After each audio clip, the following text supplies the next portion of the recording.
Sweet only కొన్ని అయినాయి. ఇవన్నీ ఇప్పుడు ఇదిగో ఇట్లా ఈ కలర్ లో అయితే వాళ్ళు తీసి హార్వెస్ట్ చేస్తారు దాన్ని. సో అట్లాగే మనకి ఇక్కడ కొన్ని ఆవాల ప్లాంట్ ఉంది. ఇది చూసినట్టయితే మీరు ఇది ఇట్లా ఓపెన్ చేస్తే ఇక్కడ లోపల ఆవాలు దొరుకుతాయి మనకి. ఇవి ఆవాల దగ్గర బ్లాక్ అయ్యి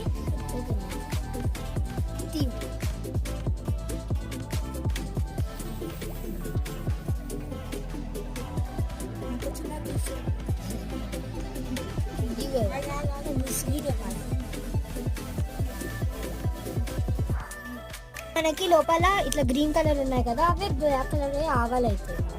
బ్లాక్ అండ్ వైట్.